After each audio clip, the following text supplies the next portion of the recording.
Jessie Mendiola, hindi ikinatuwa ang ginagawa ngayon ng ilang netizens kay Rico Yan.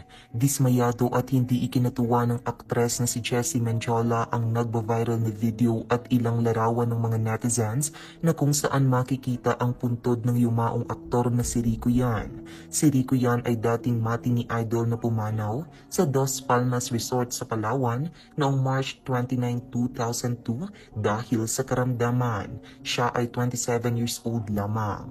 Kamakailan, mapa hanggang sa ngayon, ay trending ang mga larawan, video at dating pelikula ng aktor na madalas lumalabas sa mga newsfeed ng iba't ibang social media platforms, dahilan upang makilala si Rico Yan ng bagong henerasyon. Kasabay ng pag-viral ng aktor, isa pa sa nagiging trend ngayon sa social media ay ang pagpunta ng ilang netizens sa puntod ni Rico Yan sa Manila Memorial Park. Nagmistulang tourist spot nga ito kamakailan dahil sa mga pumupunta dito na ibinabahagi pa ang mga larawan sa social media, kaakibat ang kani-kanilang mga caption.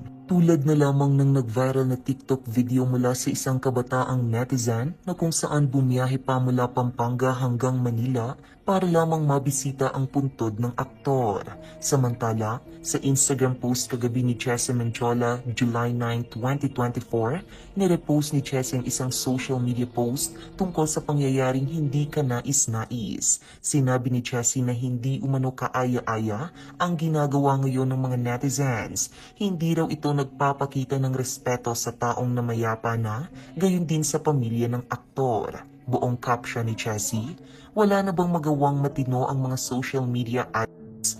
Konting respeto naman sa namayapa na at pati na rin sa pamilya ng yumao. Susme, lahat na lang ba para sa likes, followers, and views?